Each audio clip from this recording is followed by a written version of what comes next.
en Segunda de Timoteo, en el capítulo 2. Segunda de Timoteo, capítulo 2, y vamos a estar mirando el versículo 22 al versículo 26. Segunda de Timoteo, les invitamos a que mantengan sus Biblias abiertas, porque este es un estudio expositivo de la palabra del Señor. Segunda de Timoteo, capítulo 2, verso 22 al 26. Huye también de las pasiones juveniles y sigue la justicia, la fe, el amor y la paz con los que de corazón limpio invocan al Señor. Pero desecha las cuestiones necias e insensatas, sabiendo que engendran contiendas, porque el siervo del Señor no debe ser contencioso, sino amable para con todos, apto para enseñar, sufrido, que con mansedumbre corrija a los que se oponen, por si quizá Dios les conceda que se arrepientan para conocer la verdad, y escapen del lazo del diablo en que están cautivos a voluntad de Él. Amén. Muy bien, vamos a ir delante del Señor y vamos a pedir que en esta mañana podamos escuchar su palabra, podamos estar atentos y podamos hacer cambios en nuestra vida espiritual. Vamos a orar. Padre, en esta mañana te damos gracias, Señor, por este momento que tú nos permites, Señor, de venir a este lugar. Señor, es otra oportunidad que tú nos estás dando, Señor. Una oportunidad, Señor, para acercarnos más a ti. Una oportunidad para adorarte y una oportunidad para arrepentirnos de nuestros pecados. Pedimos que sea el Espíritu Santo quien hable a nuestros corazones, que sea tu palabra es inerrante, tu palabra es viva, tu palabra es eficaz, tu palabra es suficiente, tu palabra es la máxima autoridad. Y yo te pido, Señor, que uses mis labios de barro, Señor. Te lo pido, Señor, en tu precioso y maravilloso nombre, Jesús. Amén. Pueden sentarse, hermanos. La palabra de Dios nos dice que nosotros no somos de este mundo. Somos una raza elegida, somos miembros de la familia de Dios, un pueblo santo que hemos sido consagrados a Dios. Somos un pueblo que hemos sido sacados, porque si podemos definir lo que es una iglesia, es un grupo de personas que han salido del mundo y ahora forman parte de un grupo que se llama la iglesia. Amén. Entonces, somos un pueblo que ha sido llamado del reino de las tinieblas. Y hay preguntas muy importantes que la gente que no conoce, nosotros también nos hacíamos esas preguntas, la gente que no conoce al Señor, son preguntas muy comunes. Y una de las preguntas es, ¿por qué existe tanta maldad en el mundo? ¿Por qué existe tanta maldad en el mundo? Y otra ¿es Dios responsable de todo lo que pasa en el mundo? Y la otra es, ¿cómo podemos enfrentar los problemas que golpean este mundo? Y la otra es, ¿estarán preparadas las familias para enfrentar una crisis final? Otra es, ¿habrá una esperanza para la humanidad? Y la otra es, ¿qué poderes están dominando el mundo? Y podemos nosotros quizás teológicamente y todo lo demás contestar a cada una de estas preguntas bíblicamente, pero son preguntas muy importantes. Y estas preguntas, especialmente para la gente que no conoce a Cristo, son preguntas que los mantienen despiertos en la noche. O sea, no tienen respuesta. Y además los mantienen despiertos y les preocupa el futuro. Y no tener respuesta para estas preguntas es pues no conocer el propósito de Dios para nuestras vidas. Amén. Pero para el pueblo cristiano, el pueblo que conoce a Dios, que conoce a Cristo y cree en la palabra de Dios, estas preguntas que acabamos de mencionar, estas preguntas ahora a nosotros ya no nos preocupan, hermanos. ¿Por qué no nos preocupan? Porque nosotros sabemos lo que dice la Biblia. O sea, tenemos respuestas para estas preguntas. Además, nosotros no estamos en tinieblas. Tenemos la verdad. Tenemos respuestas para estas importantes preguntas, hermanos. Y también es importante saber que en el mundo actual hay 3 poderes que dominan el mundo en los 5 continentes.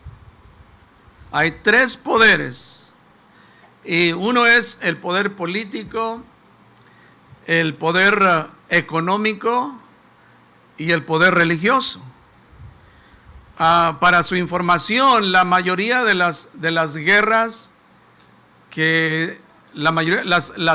la causa principal de las guerras en el pasado y las guerras en el tiempo presente, la causa principal de las guerras son causadas precisamente por estos 3 grandes poderes. El poder político. Sabemos que en el poder político hay tiranía, está la corrupción, está el abuso de poder, y es cuando las naciones, en ocasiones, hay lo que se llama una guerra civil. El pueblo empieza a protestar. Hemos visto en el pasado miles o quizás hasta millones de personas que se levantan contra el gobierno. Entonces existe el poder político y, como mencionamos, el poder económico y también el poder religioso. El poder religioso puede oprimir a las personas, hermanos. El sistema religioso, además de oprimirlos, pueden esclavizar a las personas. También el poder religioso puede privar a las personas de la libertad que Dios les ha dado. Amén, porque el Dios del cielo a todos nosotros nos ha dado una libertad. No estamos hablando de libertinaje, no, sino que una libertad que viene directamente, que cada ser humano debe de disfrutar en este mundo. Ahora, pero si nos vamos un poquito más atrás, la raíz de todos estos poderes, o quien mueve estos 3 superpoderes o grandes poderes, es el diablo, hermanos. Amén. La Biblia lo llama el Dios de este mundo, el príncipe de la potestad del aire, o el príncipe de este mundo. Es decir, el Satanás, aunque nosotros no lo podemos ver, pero detrás de todos esos poderes, el Satanás, el Dios de este mundo, tiene una gran influencia sobre las ideologías, las opiniones que la mayoría de las personas tienen, amén, las filosofías, la educación. Es increíble cómo en los últimos 3 años la educación pública ha hecho un cambio muy drástico, de tal manera que hoy en las escuelas públicas, ahora los maestros están forzados a enseñar a los pequeñitos del movimiento gay. O sea, ¿cómo todo esto ha cambiado, hermanos? ¿No cree usted que hay una agenda detrás de todo esto? Amén.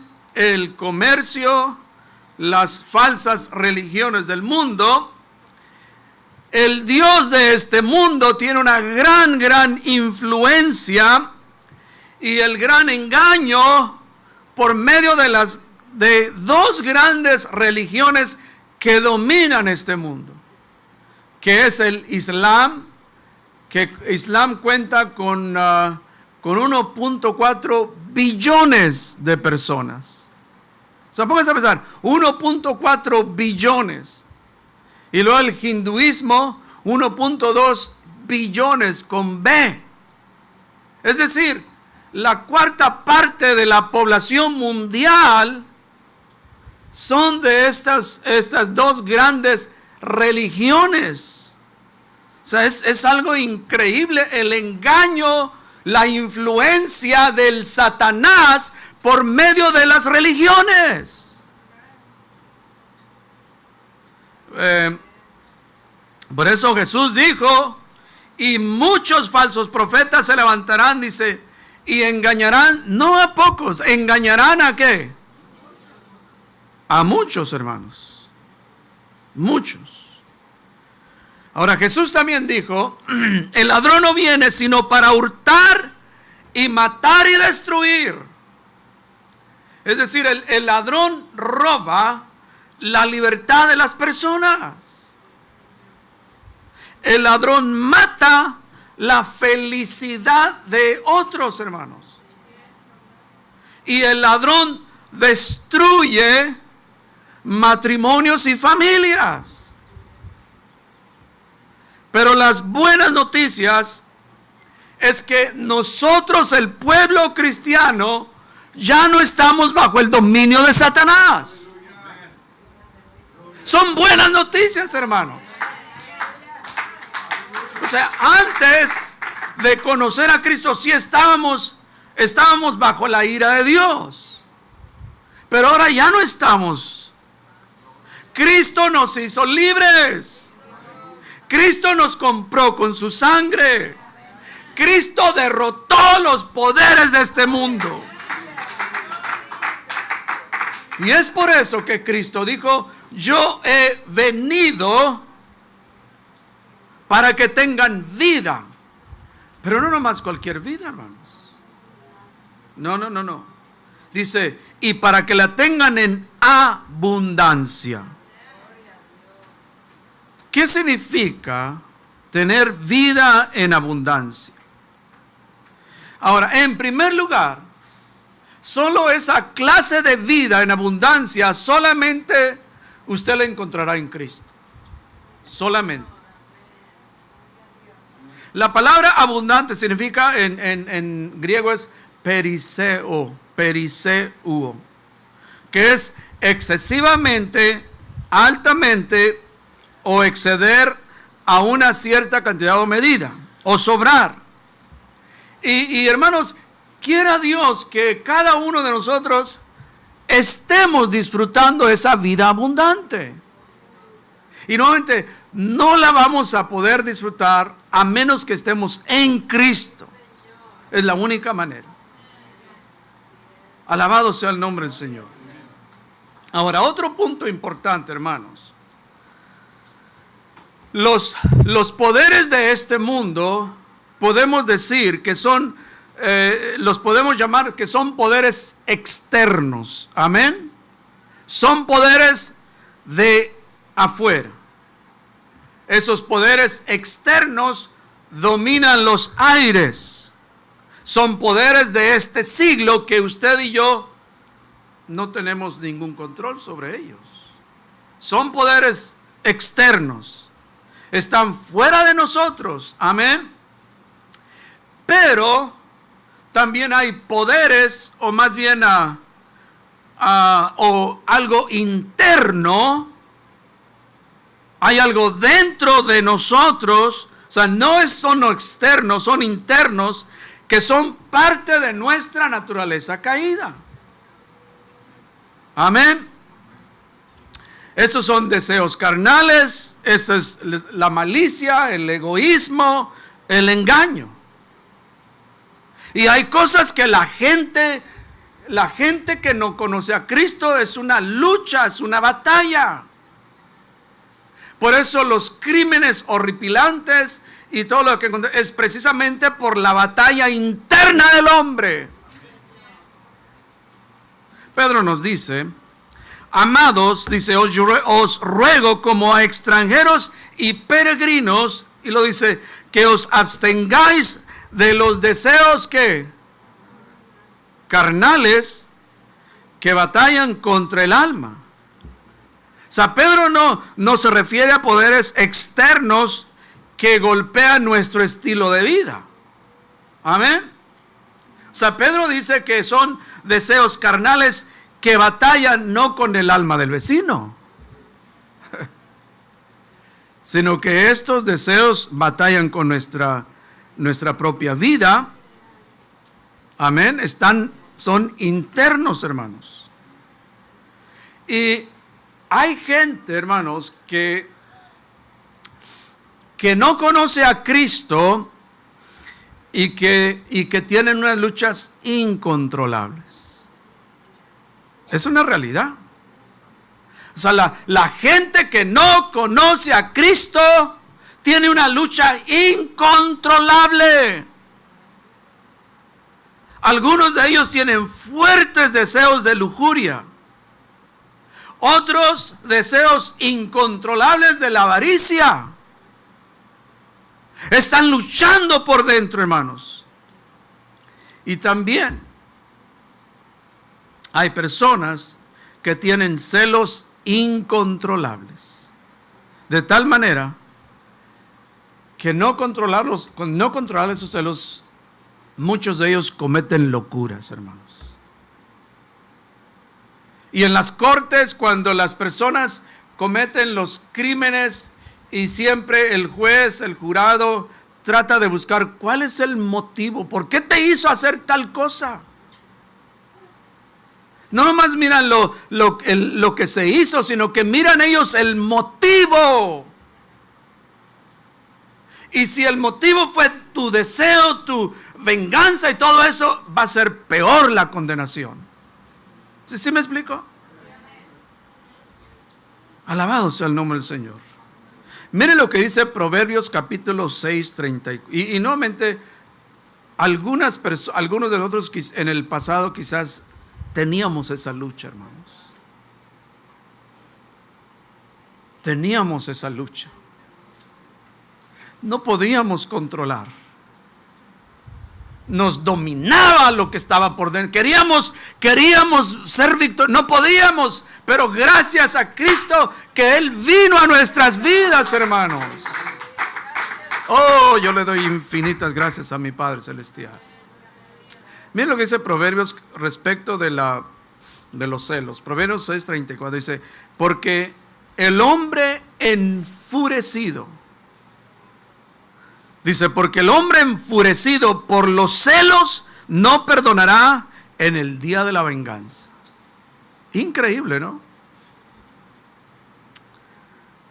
Porque el hombre enfurecido por los celos no perdonará en el día de la venganza. Es decir, un esposo celoso y furioso en la primera oportunidad hará venganza y no tendrá compasión. Santiago 3:16 dice: pues donde hay celos y rivalidad, allá hay perturbación y toda obra perversa. Esa es una realidad, hermanos. Es una gran realidad. Por eso siempre aconsejamos a las jovencitas que están buscando a su príncipe azul y les decimos: mira, una de las banderitas rojas que tienes que tener mucho cuidado, si aquel jovencito, príncipe azul, que te dice que te ama, es muy celoso, apártate de él. Porque tú te casas con una persona celosa, te va a hacer la vida miserable. Y, amén. Jovencitas o jovencitos. Bueno, no hay muchos amenes, pero desafortunadamente los jóvenes no siguen el consejo. Bueno, pues allá tú. Allá tú. Ahora, Pablo aquí en el versículo que acabamos de leer, en el versículo 22, entonces aquí Pablo le dice a Timoteo, dice, huye también de las pasiones juveniles. Ahora, note que Pablo no le dice a Timoteo, no los provoques, no los soportes, no trates de pelear con ellos. No intentes de a ver qué tanto vas a soportar esas pasiones. No, note que Pablo no le dice eso. La recomendación de Pablo a Timoteo es, huye. Amén. ¿Se recuerdan cuando José en el Antiguo Testamento, que José y aquella, la mujer de Potifar, Josecito, duerme conmigo? Josecito, José, me imagino que así se dirigió a José. No. Pero ¿qué hizo José? Él huyó. Y dice la Biblia que ella lo asió por su ropa diciendo, duerme conmigo. Entonces, él, voy a pensarlo. No. Entonces él dejó su ropa en las manos de ella y huyó, y a correr se ha dicho. O sea, él salió corriendo de esa casa porque sabía que si intentaba de soportar, terminaría pecando. Es lo que nosotros debemos hacer, hermanos. No hay otra. O sea, hay momentos cuando uno tiene que huir. Amén. Entonces aquí el apóstol Pablo le está recomendando, le está diciendo a Timoteo, huye. Ahora, es importante notar que las pasiones juveniles no solo se aplican a la fornicación. O sea, las pasiones no solamente a la fornicación, los deseos sexuales. O sea, ciertamente todo joven debe de cuidarse de la fornicación, amén. Y la Biblia tiene mucho que decir respecto de la fornicación. Solo miremos solamente dos versículos, y que están muy claros. Por eso los jóvenes, más bien todos nosotros dice en 1 Corintios capítulo 6, 9. Entonces, aquí el apóstol Pablo les dice a los corintios, ¿no sabéis? Miren, iglesia de Corinto, si ustedes no saben, tienen que saberlo. Dice, ¿no sabéis? Dice, que los injustos no heredarán el reino de Dios. Dice, no erréis. Entonces aquí el apóstol Pablo menciona una lista de las personas que no heredarán el reino de Dios. Y aquí menciona, bueno, entonces en primer lugar están los fornicarios, que son relaciones sexuales ilícitas. Amén. Y luego están los idólatras. Idólatras son aquellos que se postran a los ídolos. Y luego los adúlteros, personas casadas que tienen relaciones sexuales fuera del matrimonio. ¿Qué son los afeminados? Afeminados son los hombres que se visten o que se comportan como mujeres. Es un afeminado. Amén. Y los que se echan con varones, los homosexuales. Amén. Es por eso que aquellas iglesias que se llaman, entre comillas, iglesias cristianas, que en este mes de junio orgullosamente están levantando la bandera LGBT, ellos son ciegos guiando a otros ciegos. Amén. Es la realidad. Sí, porque hay iglesias, entre comillas, cristianas, que en este mes están levantando su bandera del arco iris. Son ciegos guiando a otros ciegos. Y estas iglesias darán cuenta a Dios en el día del juicio. Amén. Miremos otro versículo en Hebreos capítulo 13, verso 4. Dice, honroso sea en todos el matrimonio y el hecho sin mancilla. Y lo que hay un pero. pero a los fornicarios y a los adúlteros los juzgará Dios. Está muy claro la palabra de Dios, hermanos. Oh, pero ¿qué significa eso? ¿Será literal o será espiritual? No, hermanos, no dejémonos de cuentos. Aquí lo que dice la Biblia está bien claro. Amén.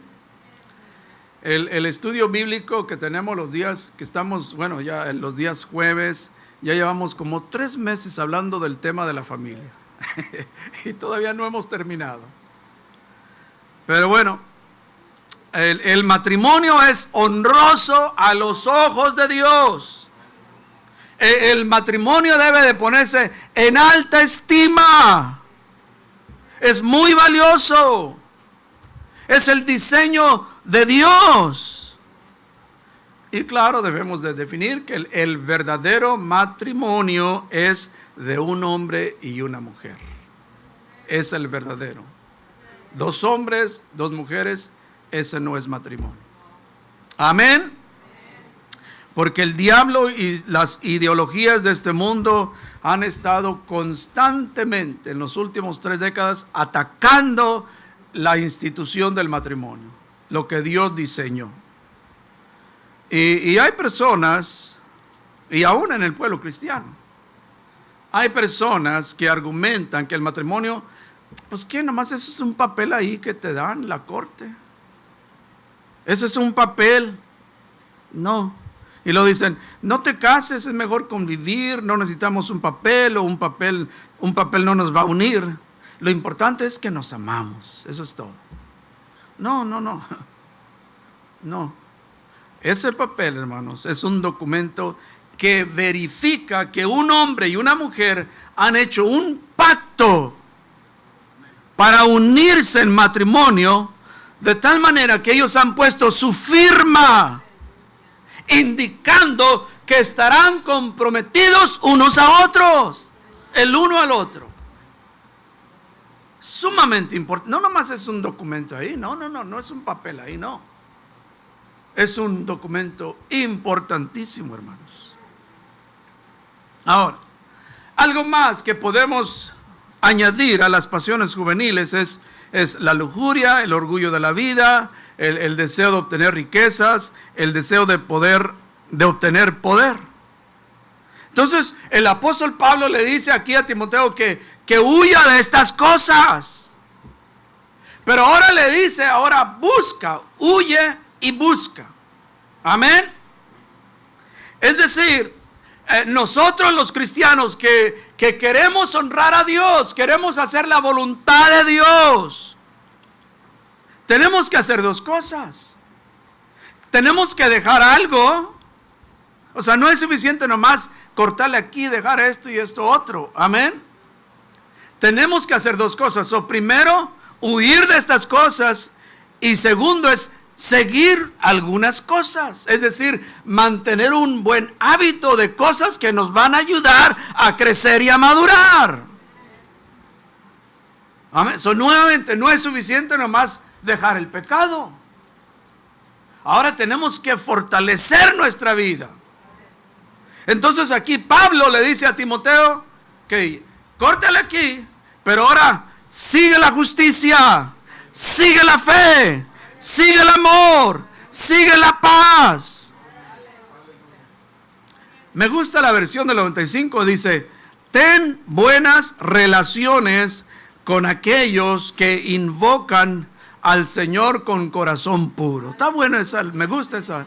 Ten buenas relaciones con aquellos que invocan al Señor con corazón puro. Podemos decir que debemos tener cuidado con qué cristianos nos relacionamos. Porque la realidad, no todos los cristianos dan buen testimonio. Aquí en la iglesia pueden cantar como canario, pero allá afuera son otra cosa. Ahí aquí en la iglesia te saludan con la paz de Cristo, y allá afuera ni te conocen. Entonces hay que tener cuidado de relacionarnos con hermanos que dan buen testimonio, buen ejemplo. Hermanos que aman a Cristo, que aman la iglesia. Hermanos que no hablan mal de otros hermanos. Y creo que debemos de poner un alto allí, ¿no? Que alguien viene y nos... Oh, ven para que te cuente. Ven, mira. Mire al hermano y a la hermana. Mira, te digo. Usted póngale un alto allí. Mira, ¿qué te parece si mejor vamos a orar por el hermano? ¿Qué te parece? Es mi hermano en Cristo y él necesita ayuda. ¿Qué te parece? Mejor vamos a orar. Amén. Alabado sea el nombre del Señor. Ahora, cada uno de nosotros debemos invocar el nombre del Señor con un corazón limpio.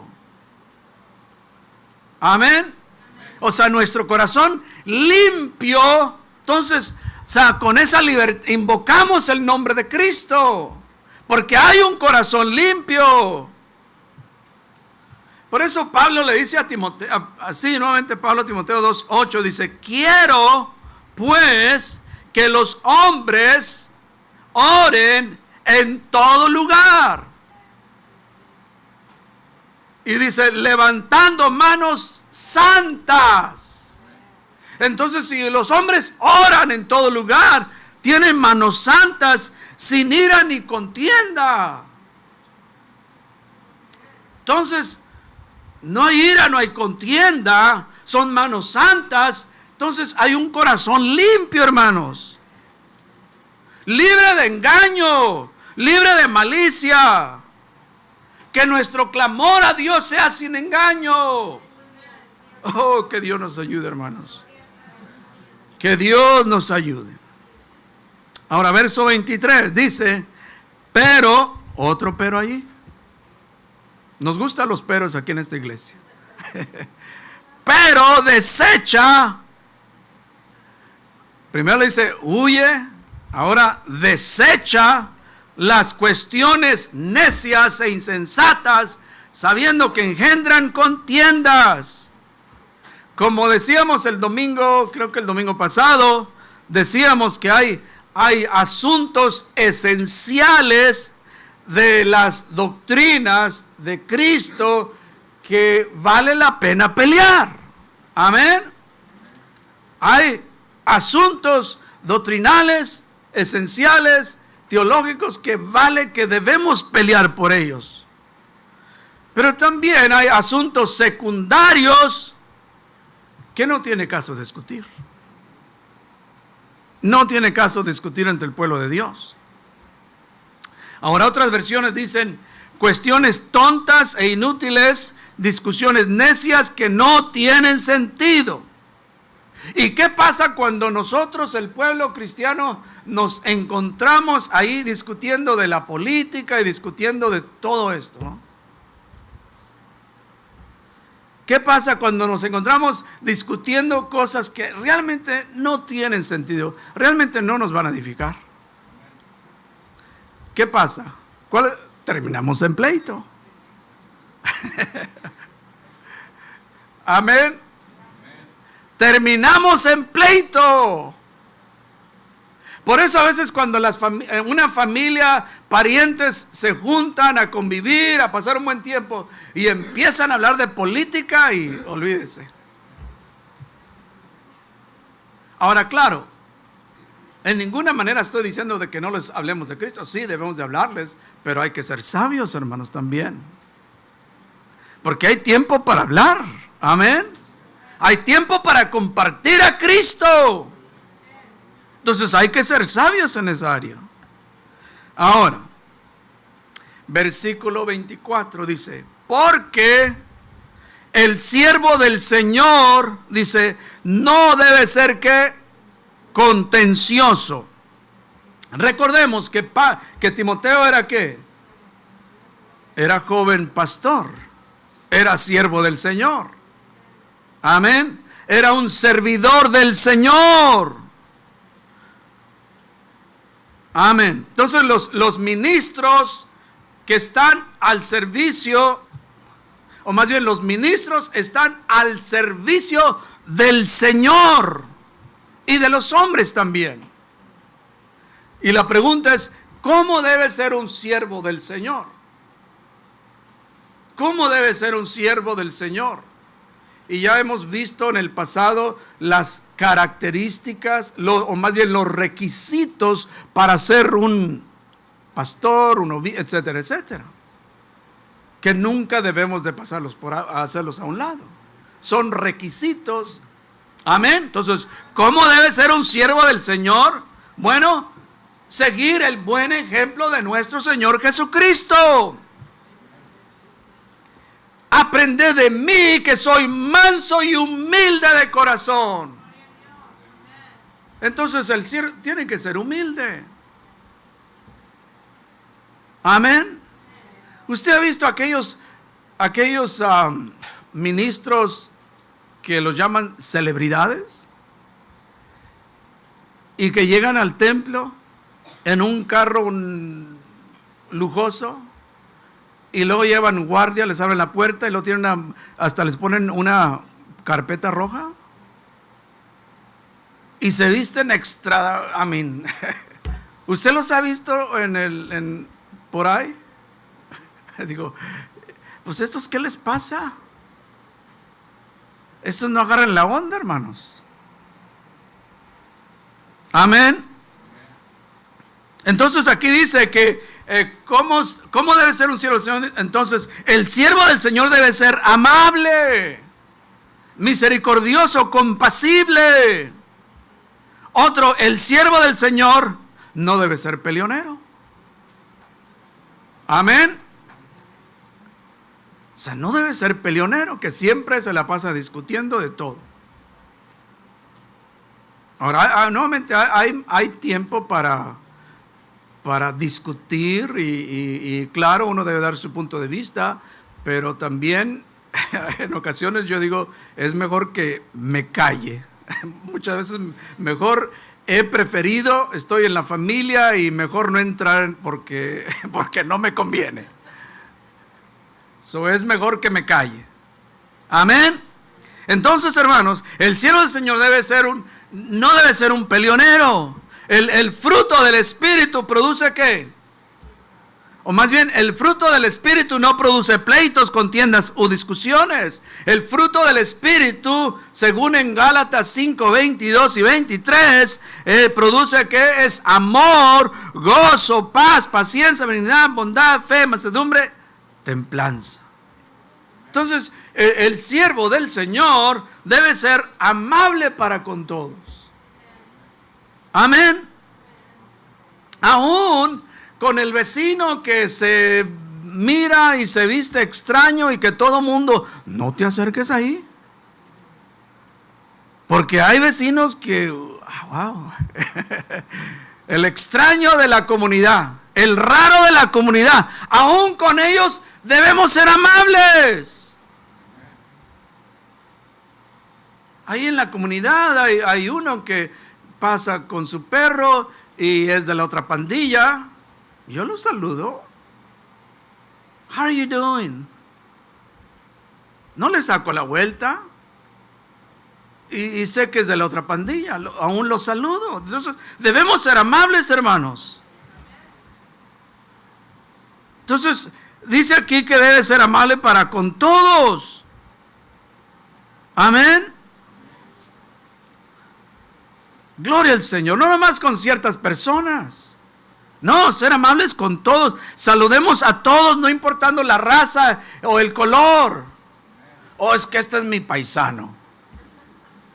Esta es mi raza. ¿De dónde? ¿De qué estado? Oh, de Zacatecas. Vente para acá, vente para acá. Amén.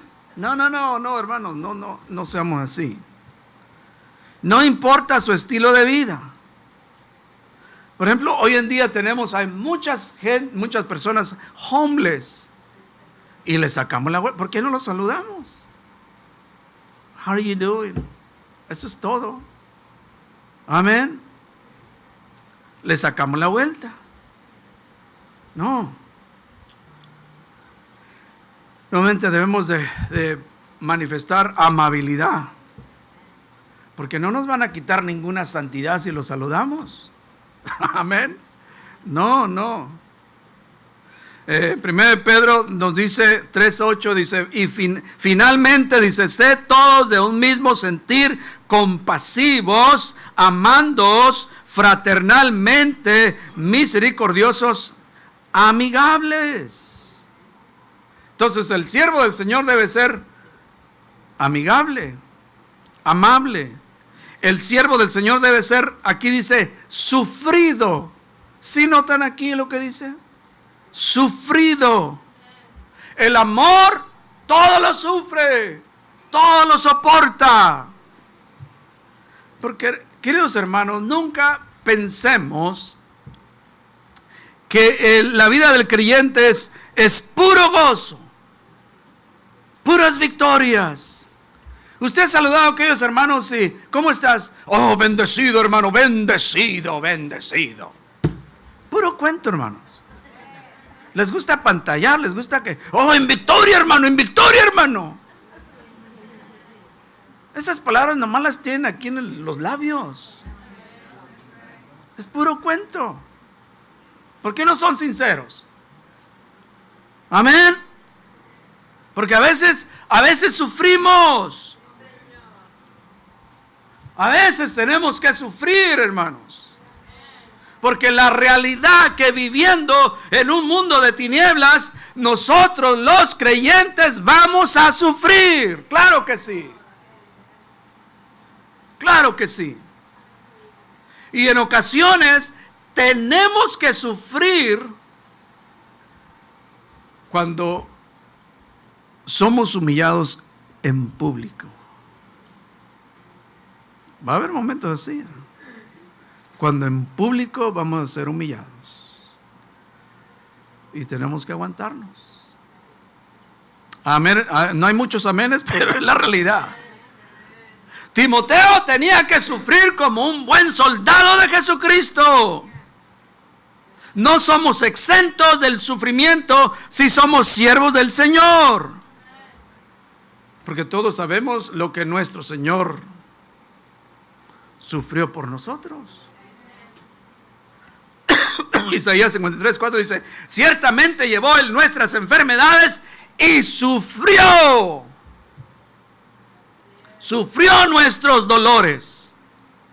Hebreos 12:2 dice, puesto los ojos en Jesús, el autor y consumador de la fe, el cual por el gozo puesto delante de Él, sufrió la cruz, menospreciando el oprobio, la vergüenza, hermanos, la deshonra públicamente. Sufrió por nosotros y se sentó a la diestra del trono de Dios. Y luego el versículo 3 dice, considerar aquel que sufrió tal contradicción de pecadores contra sí mismo.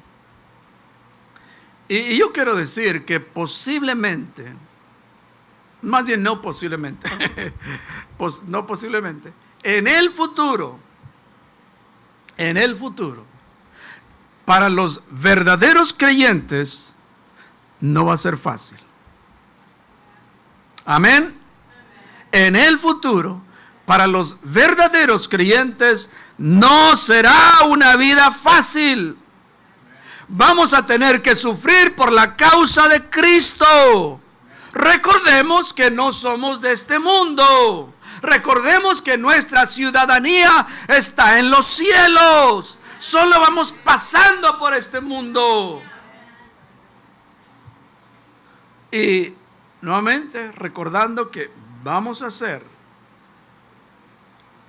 seremos humillados públicamente solo por rechazar las ideologías. Públicamente. Nuestros propios familiares, porque no asistimos a sus bodas de que José y Juan se casaron, y nos van a, ¿qué va a hacer usted? Oh, y a ver, te invitamos y no viniste a la boda de Juan y José. ¿Qué va a hacer usted? ¿Se va a rendir? Si usted atiende a esa boda, usted está apoyado, usted está a favor de eso. Ahí es donde a ver qué va a hacer usted. Conteste.